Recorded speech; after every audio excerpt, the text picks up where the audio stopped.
آپ کو معلوم ہے یہاں انبیاء کے واقعات بیان ہو رہے ہیں. سورت کا نام ہی سورہ انبیاء ہے. تو انبیاء میں جو قدر مشترک چیز جو بیان ہو رہی ہے سورہ ہود میں، سورہ اعراف میں جو انبیاء کا تذکرہ ہوا، اس میں انبیاء کرام کی دعوت کا تذکرہ ہوا کہ انہوں نے قوم کو بلایا، پھر قوم نے کیا جواب دیا، پھر پیغمبر نے کیا جواب دیا، پھر اس جواب کا جواب کیا دیا قوم نے. وہاں پیغمبروں اور قوموں کے درمیان جو بھی ان کی بات چیت تھی اس کا قرآن نے تذکرہ کیا ہے. لیکن سورہ انبیاء میں پیغمبروں کے اللہ کے ساتھ جو معاملات تھے، کیسے کیسے مصیبتوں میں پیغمبروں نے اللہ کو پکارا، اس کا تذکرہ ہے، تاکہ یہ مضمون ثابت ہو کہ مصیبت میں صرف اور صرف اللہ کو پکارا جائے گا.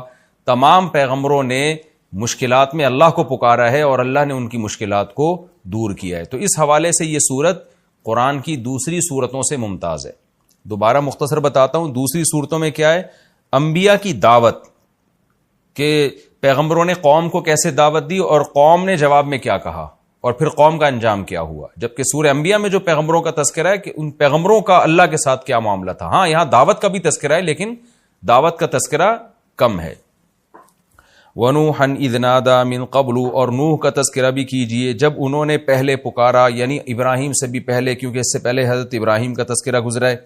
فَاسْتَجَبْنَا لَهُ، ہم نے نوح کی پکار کو سنا. 950 سال نوح علیہ السلام نے دعوت دی اور سخت اذیت دی گئی نوح علیہ السلام کو. 1000 سال کا عرصہ کوئی کم نہیں ہوتا. تو اللہ کہتے ہیں پھر بالآخر ہم نے نوح کی پکار کو سنا. فَنَجَّيْنَاهُ، ہم نے نوح کو بھی نجات دی، وَأَهْلَهُ، اور ان کے اہل و عیال کو بھی، مِنَ الْكَرْبِ الْعَظِيمِ، بہت بڑی تکلیف سے. اس سے پتہ چلتا ہے کہ قوم کی طرف سے جو مخالفت تھی وہ تھوڑی نہیں تھی، بہت بڑی مخالفت تھی. اور اس سے بھی پتہ چلتا ہے کہ اللہ دعا قبول کرتا ہے، لیکن بعض دفعہ دیر ہوتی ہے. ایک مقولہ ہے نا کہ اللہ کے ہاں دیر ہے اندھیر نہیں ہے. تو نوح علیہ السلام تو کب سے دعائیں مانگ رہے ہوں گے، لیکن 950 سال کے بعد جا کے اللہ نے نوح علیہ السلام کو اس بدبخت قوم سے اللہ نے نجات دی. وَنَصَّرْنَاهُ مِنَ الْقَوْمِ الَّذِينَ كَذَّبُوا بِآيَاتِنَا، اور ہم نے مدد کی نوح کی اس ایسی قوم سے جو ہماری آیتوں کو جس نے جھٹلایا تھا. انہم کانوا قوم سوء، اللہ کہتے ہیں واقعی بڑی بری قوم تھی. فاغرقناہم اجمعین، ہم نے ساری قوم کو تباہ و برباد کر دیا، غرق کر دیا. وداؤد وسلیمان، اور اے نبی آپ داؤد اور سلیمان کا بھی تذکرہ کیجئے. اذ یحکمان فی الحرث، جب وہ دونوں ایک کھیتی کے بارے میں فیصلہ کر رہے تھے. احادیث میں روایات میں اس کی تفصیل ہے، وہ یہ ہے کہ داؤد علیہ السلام بادشاہ تھے، سلیمان علیہ السلام آپ کے بیٹے اور جانشین تھے، ولی عہد تھے.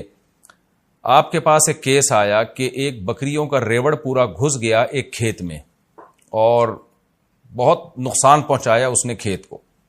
اب جو کھیت کا مالک تھا وہ کیس لے کر آ گیا داؤد علیہ السلام کے پاس کہ بھئی اس کی بکریاں میرے کھیت میں گھسی ہیں اور مجھے نقصان ہوا ہے تو میرے نقصان کی تلافی کی جائے. تو بکریوں کا مالک بھی پہنچ گیا.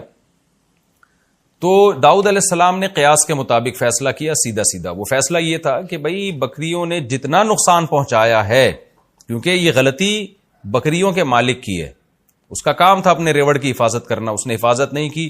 بکریوں نے گھس کے کھیت میں جو نقصان پہنچایا تو تمام کا تمام تاوان یہ بکریوں کا مالک بھرے گا.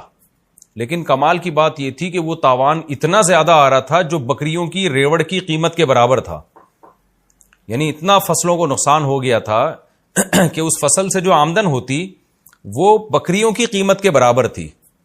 لہذا طے یہ ہوا کہ سلیمان حضرت داؤد نے یہ طے کیا کہ بھئی اب پوری بکریاں ہی اٹھا کے اس کو دے دی جائیں، یعنی ریوڑ پورا ہی اس کو دے دیا جائے. یعنی ظاہر اب قیمت دو یا بکریاں دے دو، بات ایک ہی ہے. تو اب یہ فیصلہ 100% انصاف پر مبنی تھا، لیکن اس میں بکریوں کے مالک کا نقصان بہت زیادہ تھا. بکریوں کے مالک کا اس میں بہت زیادہ نقصان تھا کہ اس کا پورا ریوڑ ہی جا رہا ہے. تو حضرت سلیمان علیہ السلام نے صلح کا راستہ اختیار کیا. انہوں نے فرمایا کہ نہیں، ہمارا مقصد یہ ہے کہ ہم جو کھیت کا مالک ہے اس کے نقصان کی تلافی بھی ہو. اصل مقصد تو یہ ہے، بکریوں کے مالک کو نقصان پہنچانا ہمارا مقصد نہیں ہے، بلکہ ہمارا بنیادی مقصد یہ ہے کہ جو کھیت میں جو نقصان ہوا ہے کسان کا یا زمیندار کا، وہ اس نقصان کی تلافی ہو جائے. کس طرح سے ہو، یہ تلافی کرے بکریوں کا مالک. تو اس کی تلافی کا آسان راستہ یہ ہے کہ یہ کھیت حوالے کیے جائے بکریوں کے مالک کو، کہ بکریوں کا جو مالک ہے نا وہ اس کھیت میں زراعت کرے گا اور کھیت کو اس حالت پہ لوٹائے گا جس حالت پہ نقصان سے پہلے تھا، اور اس دوران یہ تمام بکریاں یہ کھیت کے مالک کے پاس رہیں گی، اور کھیت کا مالک ان بکریوں سے فائدہ اٹھائے گا، اس کا دودھ استعمال کرے گا، اور ظاہر دودھ ہی استعمال ہو سکتا ہے۔ یعنی جب تک یہ کھیت اپنی پہلی حالت پہ بحال نہیں ہو جاتا، اس وقت تک کھیت کا مالک جو گزارا کرے گا وہ بکریوں کے دودھ سے کرے گا۔ اس کو کہتے ہیں سلو۔ سلو کا مطلب ہوتا ہے کہ آپ قانون کے مطابق فیصلہ نہ کریں، بلکہ دو فریقوں میں کمپرومائز کا راستہ اختیار کریں آپ۔ تو جو بھی جج ہو یا قاضی ہو، اچھا جج، اچھا قاضی، اچھا فیصلہ کرنے والا وہی ہوتا ہے کہ وہ دونوں فریقوں کو کسی ایسی درمیانی بات پر آمادہ کر لے جس میں دونوں کا نقصان نہ ہو۔ تو داؤد علیہ السلام کا فیصلہ بھی حق پر مبنی تھا، لیکن اس میں بکریوں کے مالک کا نقصان بہت ہو رہا تھا، تو اس لیے داؤد علیہ السلام نے کیا کیا، سلیمان علیہ السلام نے صلح کا راستہ اختیار کیا کہ بھئی ہمارا مقصد تو یہ ہے کہ کھیت کے مالک کا جو نقصان ہوا ہے اس کی تلافی ہو جائے، تو تلافی ڈالی جائے بکریوں کے مالک کے ذمہ۔ اس سے کہا جائے بھئی تم ہمیں ویسا ہی کھیت کر کے دو جیسا پہلے تھا، اس میں تمہاری محنت لگے گی، لیکن اس محنت کے بدلے میں تمہاری بکریاں محفوظ ہو جائیں گی، تمہاری جو کئی سالوں کی کمائی ہے کہ ساری بکریاں اٹھا کے ہم کسی کو دے دیں وہ بچ جائے گی۔ تو اس پہ کھیت کے مالک بھی اس پہ راضی ہو گیا کہ ٹھیک ہے بھائی، جب تک میں بکریوں سے فائدہ اٹھاتا ہوں مجھے میرا کھیت پرانی کنڈیشن میں کر کے دے دے۔ تو یہ اس کو کہتے ہیں صلح۔ فقہ میں کتاب الصلح پورا ایک باب ہے، ہدایہ جو فقہ کی مشہور کتاب ہے، اس میں طلبہ پڑھتے ہیں کتاب الصلح۔ آج کے دور میں اس کی ایک بہترین مثال ہے ہمارے سامنے۔ ہمارے پاس بہت دفعہ یہ سوال آتا ہے کہ والد صاحب نے زندگی میں گھر بنایا تھا، اس کے اوپر ایک والد صاحب نے پورشن بنا دیا، اب کیا ہوا کہ بڑے بیٹے نے یا منجلے بیٹے نے اس پورشن کے اوپر ایک اور مکان بنا دیا جس مکان کا وہ بیٹا مالک تھا۔ اب والد کے مرنے کے بعد مسئلہ یہ کھڑا ہوتا ہے کہ زمین اور نیچے کا پورشن اس کا تو مالک والد صاحب تھے، اور جو اوپر والا پورشن ہے اس کا مالک تھا بڑا بیٹا۔ اب شریعت یہ کہتی ہے، قانون یہ کہتا ہے، مفتی جب فتویٰ دے گا تو یہ فتویٰ دے گا کہ بھائی اوپر والا پورشن جس بیٹے کا ہے، چونکہ وہ زمین کا مالک نہیں ہے، حتیٰ کہ مکان کی چھت کا بھی وہ مالک نہیں ہے جو نیچے والا مکان ہے، تو شرعی طور پر اس کی حیثیت یہ بنتی ہے کہ اوپر والے شخص نے نیچے والی زمین کو عاریتن لیا ہوا ہے، یعنی استعمال کے لیے لیا ہوا ہے۔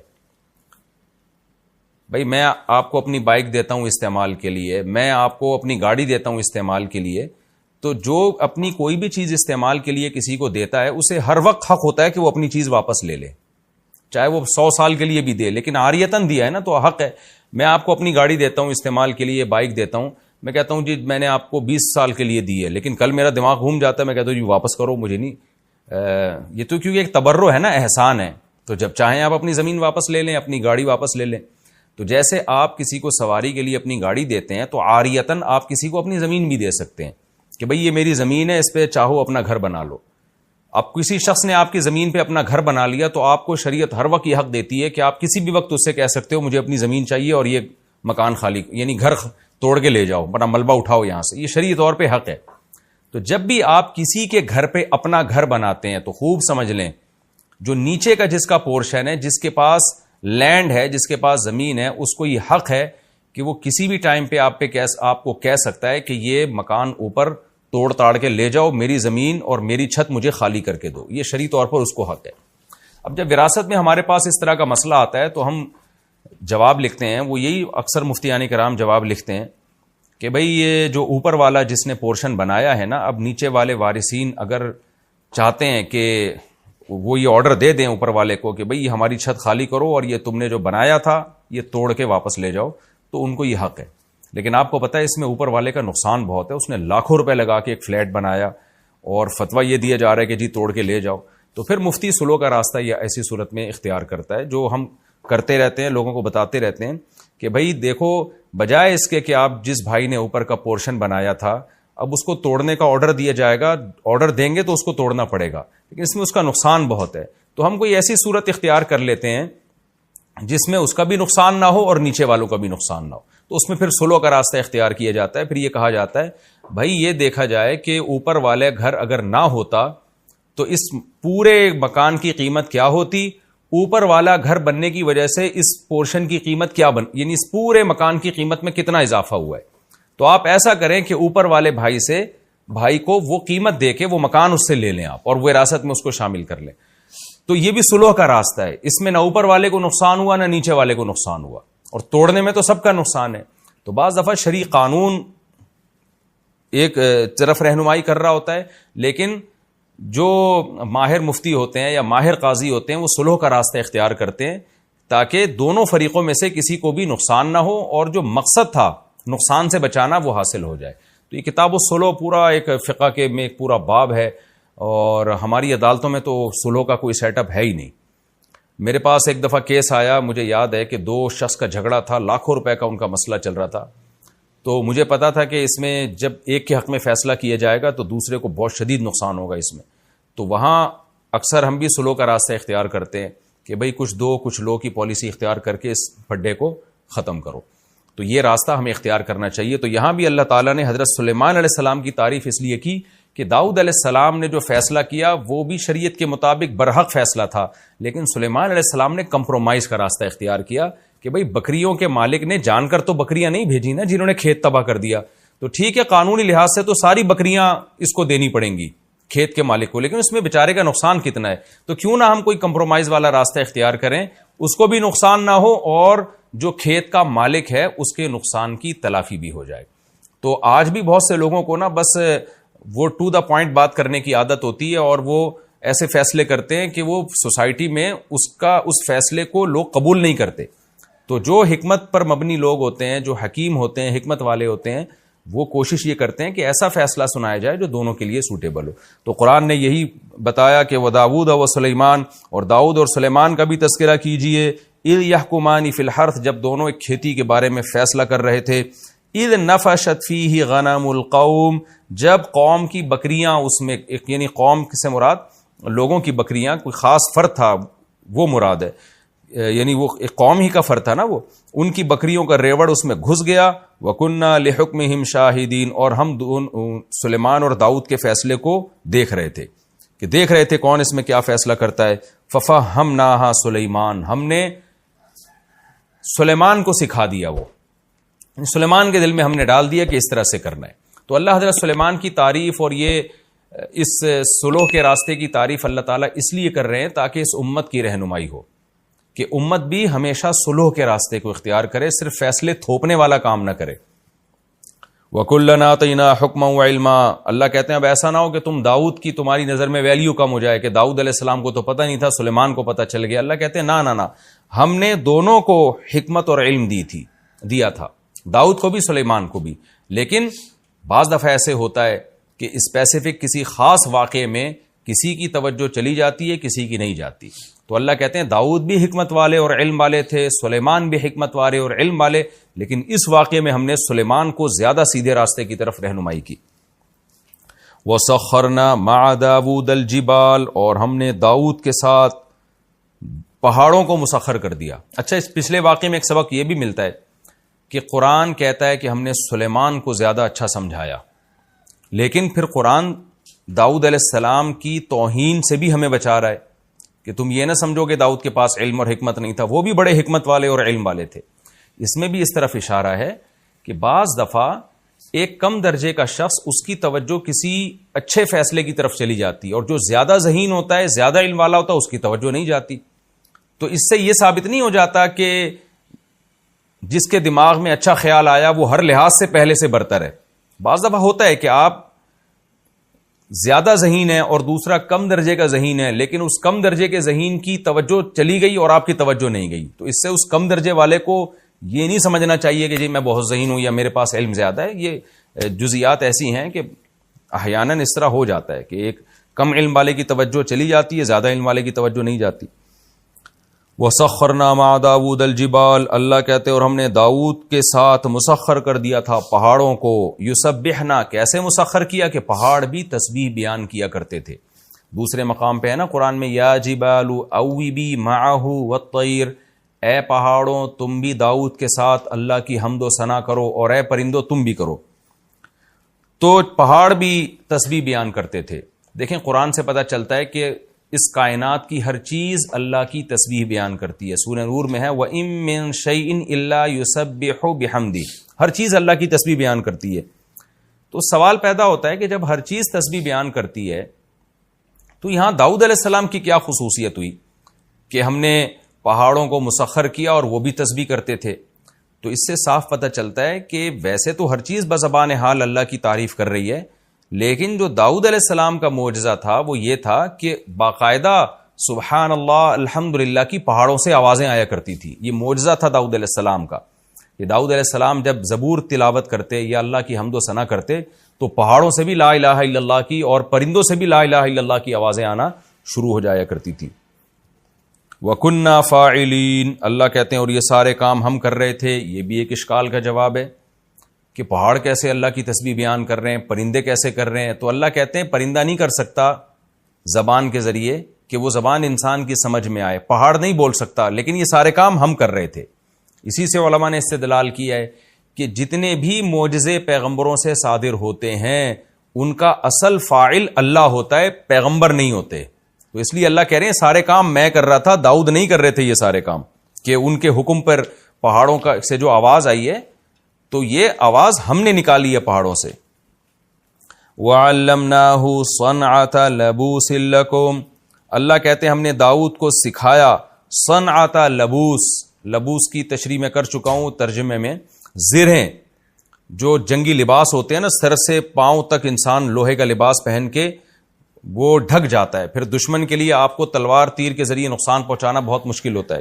تو اللہ کہتے ہیں ہم نے اے لوگوں تمہارے لیے، یعنی اے بنی اسرائیل یا اے اہل اسلام تمہارے لیے، تمہارے کا مطلب ان کا فائدہ ہم سب اٹھا رہے ہیں. جب زرہیں ایجاد ہو گئیں تو سب نے فائدہ اٹھایا اس کا. تمہارے لیے ہم نے یہ سب صنعت داؤد کو سکھائی. لِتُحْصِنَكُم مِّن بَأْسِكُم، تاکہ یہ زرہیں تمہیں تمہاری لڑائیوں میں محفوظ کریں. تو داؤد علیہ السلام کو اللہ نے زرہیں بنانا بھی سکھایا. فَهَلْ أَنْتُمْ شَاكِرُونَ، اللہ کہتے ہیں بتاؤ اب تم شکر ادا کرو گے. اس آیت سے یہ بھی پتہ چلتا ہے کہ دنیاوی علم کی بھی اللہ کی نظر میں بڑی ویلیو ہے. اب یہ زرہیں بنانا اور پہننا یہ جنگوں میں ڈیفنس کے کام آتی ہے یہ چیز. تو اللہ نے داؤد علیہ السلام کو یہ سب چیزیں سکھائیں تاکہ آپ جنگ میں اپنا دفاع مضبوطی سے کر سکیں. تو آج بہت سے لوگ افراط و تفرید کا شکار ہیں. کچھ لوگ دین کے علم کی ان کی نظر میں ویلیو ہی نہیں ہے، یہ ہمارا لبرل طبقہ ہے. اور کچھ لوگ صرف دین کے علم ہی کو علم مانتے ہیں، دنیا کے علم کو کوئی حیثیت ہی نہیں دیتے. یہ بھی غلو کا شکار ہیں. تو قرآن میں جہاں دین کے علم کی فضیلت ہے وہاں دنیاوی علم کی بھی فضیلت ہے. ظاہر ہے تو دنیا کا علم تھا نا، زرہیں بنانا اور جنگوں میں استعمال کرنا. تو جو بھی قوم اپنے ڈیفنس کے لیے محنت کرتی ہے، کوشش کرتی ہے، ٹیکنالوجی میں ترقی کرتی ہے، اس زمانے کی یہ ٹیکنالوجی ہی تھی. کیونکہ قرآن میں دوسرے مقام پر آتا ہے وَقَدِّرْ فِي السَّرْدِ، ہم نے لڑیاں جوڑنا سکھائیں داؤد علیہ السلام کو. کیونکہ یہ ایسے ہی دیسی طریقے سے نہیں ہوتا کہ جی ایک پلیٹ لا کے ادھر ویلڈنگ کر دی، ادھر ویلڈنگ کر کے آپ نے ایک خول چڑھا لی اپنے اوپر. بازو ہیں آپ کے، جوائنٹس ہیں آپ کے، اس کو موو کرنا ہے. یہ تو قدر فی السرد، اللہ کہتے ہیں ہم نے ان کو لڑیوں کو جوڑنا سکھایا داؤد علیہ السلام کو. تو اس طرح سے انہوں نے زرہیں بنائی تاکہ جنگوں میں ہمارے کام آئیں. آگے اللہ فرماتے ہیں وَلِي سُلَيْمَانَ الرِّيحَ، اور ہم نے سلیمان کے لیے ہوا کو مسخر کر دیا عاصفۃً، بڑی طوفانی ہوا تھی. اچھا قرآن میں ایک جگہ آتا ہے کہ رخان نرم ہوا تھی، اور ایک جگہ آتا ہے تیز ہوا تھی، عاصفہ تیز ہوا. تو علماء نے تطبیق دی ہے کہ وہ رفتار کے لحاظ سے تیز تھی لیکن اسموتھ ہونے کے اعتبار سے وہ نرم تھی. کیونکہ تیز ہوا ہلا دیتی ہے انسان کو، ڈرا دیتی ہے انسان کو، اٹک پٹک کر دیتی ہے. تو اسپیڈ کے لحاظ سے تیز تھی، اتنی تیز کہ مہینوں کا سفر دنوں میں ہونا شروع ہو گیا. اور لیکن نرم اتنی کہ جیسے ہم جہاز میں جب سفر کرتے ہیں نا تو کیسے اسپیڈ کے ساتھ جا رہا ہوتا ہے لیکن کوئی جھٹکے نہیں آتے، کوئی انسان ہلتا جلتا نہیں ہے اس میں. تو اس لحاظ سے وہ ہوا نرم تھی سلیمان علیہ السلام کے لیے. تجری بامرہ الی الارض التی بارکنا فیہا، یہ ہوائیں چلتی تھیں سلیمان کے حکم سے اس زمین کی طرف جس زمین میں ہم نے برکت رکھی ہے، یعنی ارض شام، بیت المقدس. سلیمان علیہ السلام کا مرکز اور داؤد علیہ السلام کا جو مرکز تھا خلافت کا وہ بیت المقدس تھا، فلسطین تھا. وہاں سے آپ پوری دنیا میں ٹریولنگ کرتے تھے تو اس کے لیے آپ کو ایک تخت اللہ نے دیا جو ہوا میں اڑتا تھا، اور ہوائیں پوری فوج کو اور جنات شیاطین کو لے کے جہاں چاہتی بہت رفتار کے ساتھ وہ ہوائیں آپ کے تخت کو پہنچا دیا کرتی تھی. وَكُنَّا بِكُلِّ شَيْءٍ عَالِمِينَ، اور اللہ کہتے ہیں ان تمام چیزوں کو ہم جانتے تھے کہ ہم نے سلیمان کو کیا کیا نعمتیں دی ہیں. اور کیوں دی ہیں، یہ سب چیزوں کا ہمیں علم تھا. یعنی جس کا علم کامل ہوتا ہے تو وہ کام وہ کرتا ہے جو حکمت پر مبنی کام ہوتے ہیں. تو یعنی ہمارے تمام کام حکمت پر مبنی کام تھے. وَمِنَ الشَّيَاطِينِ اللہ کہتے ہیں اور ہم نے سرکش جنات، شیطان کا اطلاق سرکش جناتوں پر ہوتا ہے. تو یہاں شیطان سے ابلیس مراد نہیں ہے بلکہ سرکش جنات ہم نے وہ بھی مسخر کر دیے سلیمان کے لیے. من وہ جنات تھے یغوصون لہو جو سلیمان کے لیے غوطے لگاتے. جیسے روایات میں اور قرآن میں ہے کہ سمندر کے اندر غوطے لگاتے. کیوں لگاتے؟ سمندر کے اندر سے نایاب موتی ہیرے جواہرات نکالتے تاکہ سلیمان علیہ السلام کی معیشت اس سے مضبوط ہو. یہ بھی اگر آپ دیکھیں کہ معدنیات کا کسی ملک میں نکلنا اس ملک کی معاشی ترقی کے لیے بہت مفید ہے. اس کا ثبوت قرآن سے بھی ہے. تو سلیمان علیہ السلام کی حکومت کو اللہ مضبوط کرنے کے لیے کیا اللہ نے کیا کہ جنات کو آپ کے تابع کر دیا. وہ سمندر کی تہ میں جا کے ہیرے جواہرات نکالتے. اس سے بھی پتہ چلتا ہے کہ دنیاوی اسباب اختیار کرنا یہ نہ توکل کے خلاف ہے نہ شریعت کے خلاف ہے. ورنہ سلیمان علیہ السلام کو کیا ضرورت تھی کہ سمندروں میں غوطے لگوا کے وہاں سے ہیرے جواہرات نکالیں، موتی نکالیں. وہ کہتے بھائی ہم دنیا دار لوگ تھوڑی، ہم تو بس اللہ اللہ کریں گے اور جو کرنا ہوگا اللہ نے خود کرے گا، اللہ خود کرے گا. ہمیں ہیرے جواہرات اور اتنا عالی شان تخت بنانے کی کیا ضرورت ہے. لیکن ایک اسٹیبل گورنمنٹ تھی سلیمان علیہ السلام کی، زبردست حکومت تھی اور اللہ نے آپ کو مشن دیا تھا کہ پوری دنیا میں آپ نے اس حکومت کو قائم کرنا ہے. تو اس کے لیے اللہ نے آپ کو اسباب اور وسائل دیے. آگے اللہ فرماتے ہیں وَيَعْمَلُونَ عَمَلًا دُونَ ذَلِكَ اور اس کے علاوہ بھی بہت سارے اعمال یہ شیاطین کیا کرتے تھے.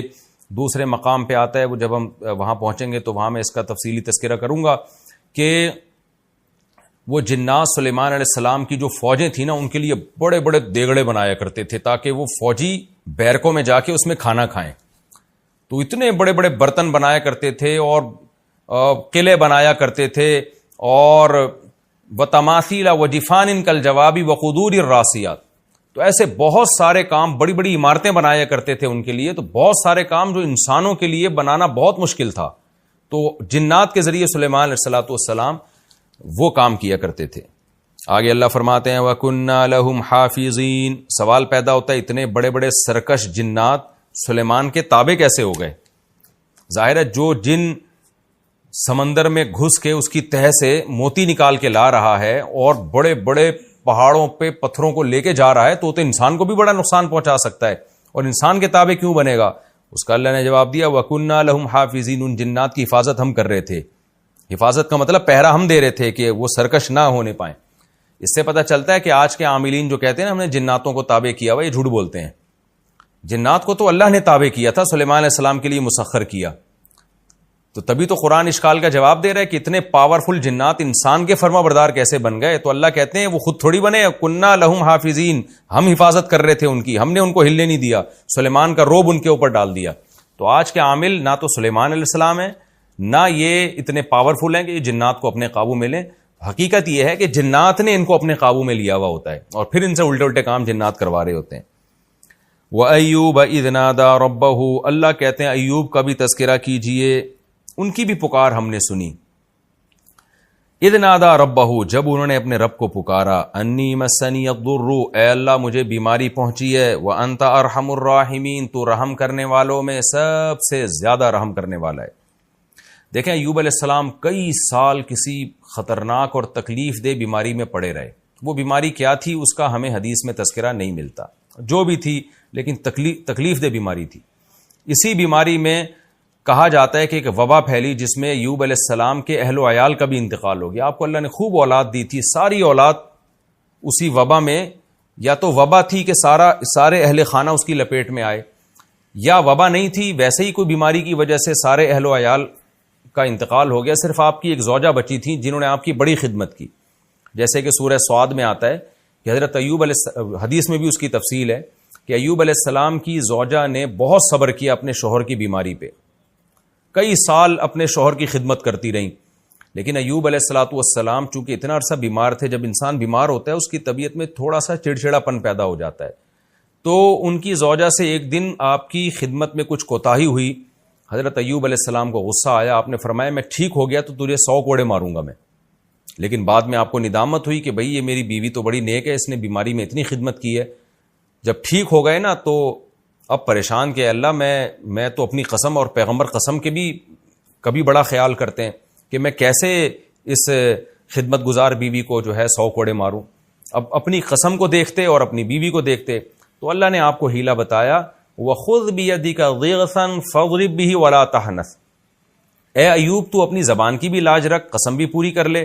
اور ہم قسم پوری کرنے کا طریقہ بتاتے ہیں کہ ایک جھاڑو لے جس میں 100 تنکے ہوں, ایک ہی دفعہ بیگم کو مار دے بس. تو بیگم کو بھی پتا ہو کہ بھئی اللہ نے ہیلا بتایا تاکہ قسم میں بری ہو جائیں. تو ایوب علیہ السلام نے ایسا ہی کیا. تو اللہ نے حضرت ایوب علیہ السلام کی زوجہ کی بھی رعایت کی اور ایوب علیہ السلام کی بھی رعایت کی. باقی سارا خاندان حضرت ایوب علیہ السلام کا وفات پا گیا تو آپ کو تنہائی محسوس ہوتی تھی, لیکن اس طویل بیماری میں اور ان تنہائی کے ایام میں اولاد جب آپ سے چھین لی گئی, سب کی موت واقع ہو گئی, تو ایوب علیہ السلام صبر کرتے رہے. تو قرآن نے ایوب علیہ السلام کے بارے میں فرمایا انا وجدناہ صابرا, ہم نے بڑا صبر والا پایا. آج تھوڑی سی پریشانی آتی ہے, خودکشی کی باتیں, منہ سے غلط باتیں. ایوب علیہ السلام کی ساری اولاد کا انتقال ہو گیا اور تنہا ہو گئے, صرف ایک زوجہ بچی تھی جو خدمت کرتی تھی اور طویل عرصہ بیماری میں. تو قرآن کہتا ہے پھر ایوب نے ہمیں پکارا, انی مسنی الضر, اے اللہ مجھے بہت مصیبت پہنچ چکی ہے. یعنی پیغمبر کا بھی صبر ایک انتہا کو پہنچتا ہے اور اللہ بھی اتنا آزماتا ہے. اے اللہ میں بہت مشکل میں ہوں. وَأَنْتَ أَرْحَمُ الرَّاحِمِينَ, تو رحم کرنے والوں میں سب سے زیادہ رحم کرنے والا, یعنی تو مجھ پہ ترس کھا. دیکھیں دعائیں تو ایوب علیہ السلام اس وقت سے ہی مانگ رہے ہوں گے نا جب سے بیمار ہیں. پیغمبر تو دعائیں مانگنے میں بخل تھوڑی کرتے ہیں, لیکن یہ وہ دعا ہے جو بہت ہی عاجزی کے ساتھ نکلی. مسنی الضر, بیماری کا لفظ نہیں کہا کہ مجھے بیماری پہنچی ہے, مطلب مصیبت پہنچی ہے مجھے بہت زیادہ اور تو مجھ پر رحم کر. تو اللہ کہتے ہیں فاستجبنا لہ, ہم نے ان کی دعا کو قبول کیا. اللہ چاہتے پہلے دن قبول کر لیتے, لیکن اللہ اپنے نیک بندوں کو بعض دفعہ طویل آزمائش میں ڈالتے ہیں اور پھر اللہ ان کی دعاؤں سے اس آزمائش کو دور کرتے ہیں. اللہ فرماتے ہیں فاستجبنا لہ, ہم نے ایوب کی دعا کو قبول کیا. فکشفنا ما به من ضر, جو مصیبت ان کو پہنچی تھی وہ ہم نے ان سے دور کر دی. کشف کا معنی جیسے بادل چھٹ جاتے ہیں نا, تو کشف کا معنی ایسے کھول دینا. وَآتَيْنَاهُ أَهْلَهُ, اور ہم نے ان کو ان کا اہل لوٹا دیا, یعنی گھر والے لوٹا دیے. وَمِثْلَهُمْ مَعَهُمْ, اور ان گھر والوں جتنے اور زیادہ. اب اس کی دو تفسیریں کی گئی ہیں کہ اس آیت کا کیا مطلب ہے. ایک مطلب تو یہ بیان کیا گیا ہے کہ جو گھر والے ان کے انتقال کر گئے تھے, جو اولاد ان کی دنیا سے چلی گئی تھی, اللہ نے ان کو دوبارہ زندہ کر دیا اور اس جیسی مزید اولاد دے دی اللہ نے. یعنی آپ کی نسل میں اللہ نے ڈبل اضافہ کر دیا تاکہ اور آپ کا گھر آباد ہو جائے اور آپ کو اولاد مل جائے. تو یہ بھی مطلب بیان کیا گیا, لیکن زیادہ راجح مطلب دوسرا ہے. وہ یہ ہے کہ اللہ نے آپ کو, جو بچے مر گئے تھے ظاہر ہے وہ تو مر گئے, اللہ کا قاعدہ یہی ہے کہ جو موت جس کو آ جاتی ہے اللہ دوبارہ زندہ نہیں کرتے, لیکن ایوب علیہ السلام کی تنہائی دور کرنے کے لیے اللہ نے بہت جلدی آپ کو اتنی ہی اولاد اور دے دی. وَمِثْلَهُمْ مَعَهُمْ, اور ان جیسی مزید دے دی. یعنی پہلے جتنے آپ کی اولاد تھی اب اس سے ڈبل اولاد اللہ نے آپ کو دے دی. تو یہ بھی اللہ کی بہت بڑی نعمت. تو اس سے بھی آپ اندازہ لگائیں تو کہ اللہ تعالیٰ تو خاندان کے بڑے ہونے کو بہت بڑی نعمت قرار دے رہا ہے, اولاد کے دگنے ہونے کو اور زیادہ اولاد ہونے کو اتنی بڑی نعمت قرار دے رہا ہے کہ ایوب علیہ السلام کی اللہ نے ایسے پکار سنی کہ ان کے اہل چھین لیے تو اللہ نے اور زیادہ اولاد آپ کو دے دی. اور آج فیملی پلاننگ والے کیسا دماغ خراب کیا ہوا انسانوں کا, اور ہمارے پڑھا لکھا طبقہ کیسا فطرت کا باغی ہو گیا اور ان نعروں سے کتنا متاثر ہے, اور اپنے گھروں کو ان لوگوں نے نسل روک کے کیسا بے رونق کر دیا ہے.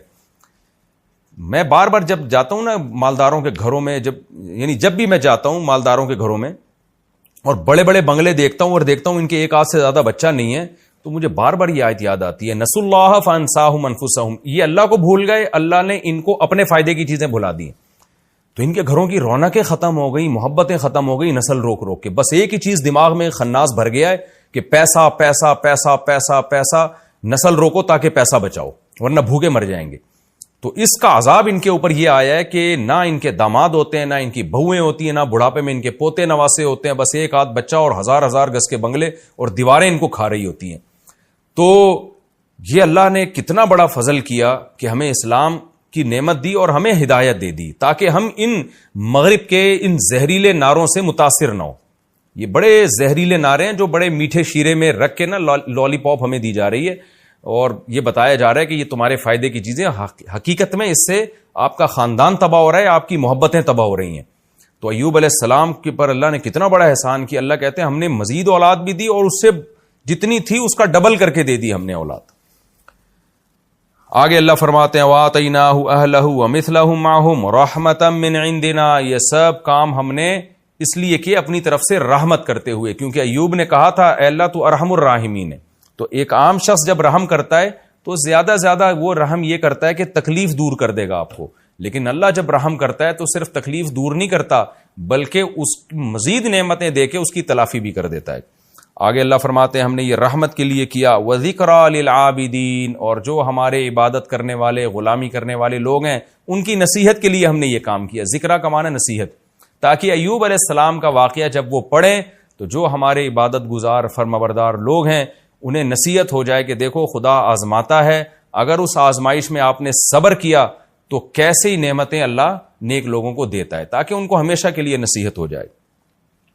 آگے اللہ فرماتے ہیں وَإِسْمَاعِيلَ وَإِدْرِيسَ وَذَا الْكِفْلِ، اور آپ اسماعیل، ادریس اور ذو الکفل کا بھی تذکرہ کیجئے۔ حضرت ذو الکفل کے بارے میں صحیح احادیث میں ہمیں زیادہ معلومات نہیں ملتی، بس اتنا ہے کہ قرآن کے سیاق و سباق سے پتہ چلتا ہے کہ یہ بھی کوئی پیغمبر تھے۔ کل من الصابرین، اللہ فرماتے ہیں سب صبر کرنے والے تھے۔ اسماعیل علیہ السلام کا صبر تو مشہور ہے کہ کیسے ان کی گردن پہ چھری رکھی، انہوں نے کہا صبر کروں گا میں۔ ادریس علیہ السلام بھی صبر والے پیغمبر تھے، اس کی تفصیل ہمیں نہیں ملتی احادیث اور قرآن میں، اور ذوالکفل بھی صبر والے پیغمبر تھے، کیا صبر کیا ہمیں نہیں ملتا، لیکن اتنی بات ہے کہ ان سب نے صبر کیا۔ اللہ فرماتے ہیں کل من الصابرین، یہ سب صبر کرنے والے لوگ تھے۔ وَأَدْخَلْنَاهُمْ فِي رَحْمَتِنَا، ان سب کو ہم نے اپنی رحمت میں داخل کیا۔ إِنَّهُمْ مِنَ الصَّالِحِينَ، یہ سب کے سب نیک لوگوں میں سے تھے۔ وَذَنُّونِ، اچھا اللہ حضرت یونس کا تذکرہ ان سے الگ کر رہے ہیں، کیونکہ ان سے ایک ایسا کام ہوا جو بظاہر بے صبری کا تھا، اس لیے اللہ نے ان کا الگ تذکرہ کیا۔ وہ کیا تذکرہ ہے کہ یونس علیہ السلام جب اپنی قوم کی تبلیغ کرتے کرتے تھک گئے اور ان کو لگا کہ اب اس قوم پر اللہ کا عذاب آئے گا تو کہیں میں بھی عذاب میں نہ پکڑا جاؤں، تو حضرت یونس علیہ السلام اللہ سے پرمیشن لیے بغیر قوم کو چھوڑ کے چلے گئے۔ اللہ تعالیٰ کو اس بات پہ ناراضی ہوئی کہ میرے پیغمبر نے مجھ سے پوچھے بغیر قوم کو کیوں چھوڑ دیا، کیونکہ اللہ کے علم میں یہ بات تھی کہ جب اس قوم پر عذاب آنے لگے گا نا تو یہ عام قوموں کی طرح اترائے گی نہیں۔ دیکھیں قوم عاد، قوم سمود اور دوسری قوموں پہ جب عذاب آیا تو عذاب دیکھ کے بھی مذاق اڑاتے تھے وہ۔ ہادہ عارض ممطرنا، پیغمبر نے کہا کہ بھئی یہ بادل آ رہے ہیں پتھر برسیں گے، تو انہوں نے کہا نہیں بادل جب آتے ہیں بارش برستی ہے، پتھر نہیں برستے۔ پھر پیغمبر کہہ رہے ہیں کہ یہ وہ عذاب ہے جس کی تم جلدی کرتے تھے، تو پھر بھی قوم عاد اور قوم سمود کو عبرت نہیں ہوئی۔ لیکن یونس علیہ السلام کی قوم وہ خوش قسمت قوم تھی کہ جب انہوں نے عذاب آتا دیکھا نا بادل تو وہ ڈر گئے، ان کو لگا کہ بھئی یہ خدا کا عذاب ہے، یونس علیہ السلام نے کہا تھا اور وہ ہم علاقہ بھی چھوڑ کے چلے گئے، اب تو واقعی عذاب آ رہا ہے، تو فوراً وہ توبہ کرنے لگے، پوری قوم گڑ گڑانے لگی۔ تو اللہ کے علم میں چونکہ یہ بات پہلے سے تھی کہ یہ قوم ہدایت پا جائے گی، ایمان لے آئے گی، تو اس لیے اللہ تعالیٰ کو یونس علیہ السلام کا قوم کو ایسے چھوڑ کے جانا پسند نہیں آیا۔ لیکن یونس علیہ السلام کا مقصد خدا کی نافرمانی نہیں تھی، یونس علیہ السلام پر اللہ کے خوف کا غلبہ تھا، اللہ کی خشیت کا غلبہ تھا۔ حالانکہ آپ کو پتا تھا کہ اللہ پیغمبروں کو عذاب نہیں دیتا، لیکن اللہ کا خوف، اللہ کا جلال، اللہ کا عذاب ایسی چیز ہے کہ پیغمبر، جیسے حدیث میں آتا ہے نا جب ذرا سی بارش تیز یعنی بادل آتے، ہوائیں چلتی، ہمارے نبی پر ایک خوف طاری ہو جایا کرتا تھا۔ تو یونس علیہ السلام کا بھی معاملہ ایسے ہوا۔ وَذَنُّونِ، اللہ فرماتے ہیں نون والے مچھلی والے کا بھی تذکرہ کریں۔ اِذ ذَهَبَ مُغَاضِبًا، جب وہ غضبناک ہو کے گیا، کس سے غضبناک ہوا؟ قوم سے۔ فَظَنَّ، اور وہ یہ سمجھ بیٹھا، أَلَّن نَّقْدِرَ عَلَيْهِ، کہ ہمیں یونس پر قدرت ہی نہیں ہے۔ دیکھیں یہ قرآن کی بلاغت ہے، یہاں لفظی ترجمہ تو یہ ہوگا کہ یونس یہ سمجھے کہ ہمیں اللہ کو ان پر قدرت ہی نہیں ہے، حالانکہ پیغمبر یہ سمجھ ہی نہیں سکتے نا، تو یہ بلاغت ہے، یہ ہم عام محاوروں میں بھی استعمال کرتے ہیں کہ جب کوئی شخص یہ سمجھتا ہے نا کہ فلاں مجھے عذاب ہی نہیں دے گا، تکلیف ہی نہیں دے گا، تو ہم کہتے ہیں کہ یہ سمجھتا ہے کہ گویا اس کو اس پہ قدرت ہی نہیں ہے۔ تو اس سے مقصد یہ نہیں ہوتا کہ قدرت نہیں ہے، مقصد یہ ہوتا ہے جس کو قدرت ہوتی ہے تو وہ سزا بھی دیتا ہے، تو جس کو قدرت نہیں ہوتی وہ سزا نہیں دیتا. تو اصل مقصد قرآن کے بیان کرنے کا یہ ہے کہ یونس علیہ السلام یہ سمجھے کہ اللہ آپ کو اس غلطی پہ، اس مسٹیک پہ سزا نہیں دے گا. تو اس کو قرآن نے بلاغتاً یوں تعبیر کیا کہ یونس یہ سمجھے کہ اللہ کو آپ پر قدرت ہی نہیں ہے. تو یہ بلاغت ہے. بلاغت کہتے ہیں کہ کون الکلامی مطابقا لمقتضی الحال، یعنی جو حالت تقاضا کر رہی ہے نا، کلام بالکل اس کے مطابق لے کر آنا. تو اس میں بعض دفعہ ایسا کلام لایا جاتا ہے جس سے حقیقت مراد نہیں ہوتی، مجاز مراد ہوتا ہے. اس کی بہت ساری مثالیں ہمیں ملتی ہیں. ہم بات بات پہ کہتے ہیں میں تمہاری ٹانگیں توڑ دوں گا، میں تمہیں مار دوں گا، حالانکہ اس سے حقیقت مراد نہیں ہوتی. اور حدیث میں بھی یہ ملتا ہے. نبی صلی اللہ علیہ وسلم نے بعض دفعہ صحابی سے فرمایا ثقلت کا امک، تمہاری ماں تمہیں روئے، تم کیسا کام کر رہے ہو، یعنی تم گم ہو جاؤ اور تمہاری ماں تمہیں روئے. حالانکہ نبی کسی کو بد دعا نہیں دے سکتے کہ تم گم ہو جاؤ اور تمہاری ماں تمہیں یاد کر کر کے روئے. تو یہ محاورے ہوتے ہیں، اس سے حقیقت مراد نہیں ہوتی. ہر کلام میں ہوتے ہیں یہ. تو قرآن بھی چونکہ عربی زبان میں نازل ہوا تو وہی محاورے اس میں استعمال ہوئے جو عربی میں استعمال ہوتے تھے. تو قرآن کہتا ہے فَظَنَّ أَن لَّن نَّقْدِرَ عَلَيْهِ، یونس یہ سمجھے کہ ہمیں یونس پر قدرت ہی نہیں ہے اور ہماری پکڑ سے وہ بچ نکلیں گے. حالانکہ ایسا نہیں ہے، لیکن بچ نہ نکلے اور بالآخر مچھلی کے پیٹ میں چلے گئے. فَنَادَىٰ فِي الظُّلُمَاتِ، اندھیروں میں پھر یونس نے ہمیں پکارا. یونس علیہ السلام جب فرار ہوئے نا اور سمندر کے راستے کشتی میں بیٹھے تو آگے جا کے بھنور آیا اور کشتی ڈوبنے لگی. تو کشتی کے ملاح نے کہا کہ بھئی ایک شخص کو کشتی سے نکلنا پڑے گا تاکہ کشتی کا وزن ہلکا ہو، اور کوئی ایسا شخص ہے جو اپنے مالک کی پرمیشن کے بغیر آیا ہے. تو یونس علیہ السلام کو احساس ہو گیا کہ بھئی میں اللہ کی مرضی کے بغیر آیا ہوں تو یہ میرے ہی لیے ہوا ہے یہ سب کچھ. تو یونس علیہ السلام نے ارادہ کیا کہ وہ کشتی سے اتر جاتے ہیں، سمندر میں چھلانگ لگا لیتے ہیں. لیکن قوم نے کہا کہ نہیں، ہم قرآن اندازی کریں گے، اور قرآن اندازی میں حضرت یونس ہی کا نام آیا. تو یونس علیہ السلام کو کشتی سے، کیسی بڑی آزمائش آپ دیکھیں، سمندر کی موجوں میں کوئی چلا جائے تو کتنی بڑی آزمائش ہے. تو یونس علیہ السلام نے سمندر میں آپ میں چھلانگ لگائی، مچھلی منہ کھول کے کھڑی ہوئی تھی، مچھلی نے آپ کو نگل کے سمندر کی تہ میں لے گئی. اب قرآن کہتا ہے کئی اندھیروں میں اللہ نے یونس علیہ السلام کو وحی نہیں کی کیا یونس تو نے غلطی کی ہے، نہ یونس علیہ السلام کو خود احساس ہو گیا. تو اس سے پتہ چلتا ہے نیک لوگوں کے ساتھ جب کوئی ایسا کام ہو رہا ہو نا جو ان کی آزمائش ہو تو ان کو احساس ہو جاتا ہے کہ ہم سے کوئی غلطی ہوئی ہے جس کی ہمیں سزا مل رہی ہے. تو یونس علیہ السلام جب اندھیروں میں گئے ہیں، یعنی ایک مچھلی کے پیٹ کا اندھیرا، سمندر کی تہ کا اندھیرا اور رات کا اندھیرا، تو یہ تمام اندھیرے مل گئے.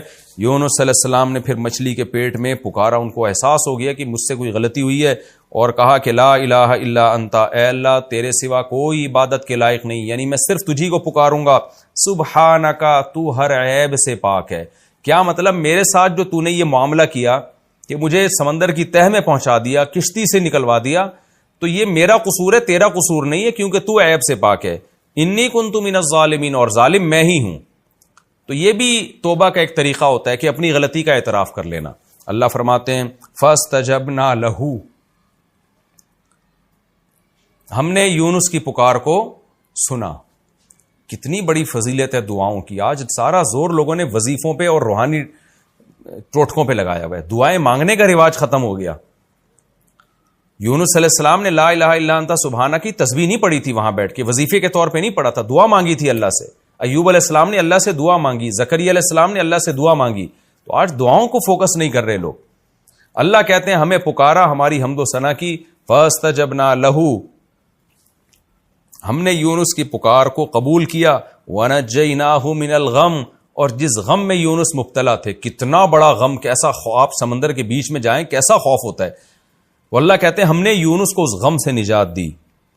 کیسے نجات دی؟ دوسرے مقام پر آتا ہے کہ مچھلی آئی اور سمندر کے کنارے ایسے اگل دیا مچھلی نے آپ کو، اور پھر اللہ نے آپ کے قریب ایک درخت پیدا کر دیا، فوراً اس درخت کی چھاؤں میں آپ کو سکون ملا.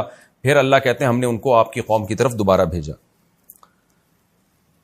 وَنَجَّيْنَاهُ مِنَ الْغَمِّ، اللہ کہتے ہیں ہم نے آپ کو غم سے نجات دی. وَكَذَلِكَ نُنْجِي الْمُؤْمِنِينَ، اور اسی طرح ہم ایمان والوں کو نجات دیا کرتے ہیں. کیا مطلب؟ جن کا خدا پہ ایمان ہوتا ہے. بے ایمانوں کو نہیں، بے ایمانوں کی دعائیں قبول نہیں ہوتی. آج تو ہماری دعائیں بے اثر ہو گئی ہیں. اس کی وجہ یہ ہے کہ ہمیں اللہ پر ایمان ہی ختم ہو گیا ہے. ہم تو ٹرائی کر رہے ہوتے ہیں کہ قبول ہو گئی تو ٹھیک ہے، نہیں ہوئی تو چلو مانگنے میں کیا جا رہا ہے؟ تو دعاؤں میں وہ جان اور وہ طاقت ہمارے ختم ہو چکی ہے. تو اللہ نے فرماتے ہیں وَكَذَلِكَ نُنْجِي الْمُؤْمِنِينَ، ہم ایمان جو ہم پر اعتماد کرتے ہیں، ایمان لاتے ہیں، اس طرح سے ہم ان کو نجات دیتے ہیں. یعنی تمام ناکامیوں کے اسباب کے ہوتے ہوئے ہم ان کو کامیاب کر دیتے ہیں. وَزَكَرِيَّا إِذْ نَادَى رَبَّهُ، اور زکریا کو بھی یاد کیجئے جب اس نے اپنے رب کو پکارا اور کیا کہا، ربی لا تذرنی فردن، اے اللہ تو مجھے اکیلا مت چھوڑ. بوڑھے ہو چکے ہیں، بال سفید ہو چکے ہیں، بیوی 90-100 سال کی، وہ بھی بڑھیا، لیکن اللہ تعالیٰ فرماتے ہیں کہ ہمیں زکریا نے پکارا، اے اللہ تو مجھے اکیلا مت چھوڑ، وانت خیر الوارثین، اور تو سب سے بہتر وارث ہے. یعنی اصل میں تو میرا وارث تو ہی ہے. وارث کا مطلب سب کے جانے کے بعد جو رہتا ہے وہ تو ہی رہتا ہے، لیکن میں چاہتا ہوں کہ دنیا کے لحاظ سے بھی میرا کوئی وارث بنے، میری کوئی اولاد بنے جو کہ باپ کی وارث ہوتی ہے. یعنی میں جو وارث چاہ رہا ہوں تو یہ مطلب نہیں ہے کہ میں تجھے وارث نہیں سمجھتا، اصل وارث تو ہی ہے، لیکن دنیا کے لحاظ سے مجھے وارث چاہیے، لہذا مجھے اکیلا مت چھوڑ. فاستجبنا لہ، اللہ کہتے ہیں ہم نے آپ کی پکار کو سنا، ووہبنا لہ یحییٰ، اور ہم نے آپ کو یحییٰ ہبہ کیے، گفٹ میں دیے. وَأَصْلَحْنَا لَهُ زَوْجًا، اور زکریا کے لیے ان کی زوجہ، زوج سے مراد ان کی بیوی ہے، اور ہو کے ضمیر حضرت زکریا کی طرف لوٹ رہی ہے. ہم نے زکریا کی زوجہ کو بھی ٹھیک کر دیا، یعنی بانجھ پنے کی اصلاح کر دی ہم نے. إِنَّهُمْ كَانُوا يُسَارِعُونَ فِي الْخَيْرَاتِ، اس لیے کہ یہ خاندان نیکیوں میں ایک دوسرے سے آگے بڑھا کرتا تھا، اور ہمیں امید اور خوف کے ساتھ یدعوننا پکارا کرتا تھا، وَكَانُوا لَنَا خَاشِعِينَ، اور ہم سے ڈرا کرتا تھا. تو اس کی برکت سے اس خاندان پر ہم نے احسان کیا، اور بڑھاپے میں ان کو ہم نے اولاد دی. وقت ہمارا مکمل ہو چکا ہے.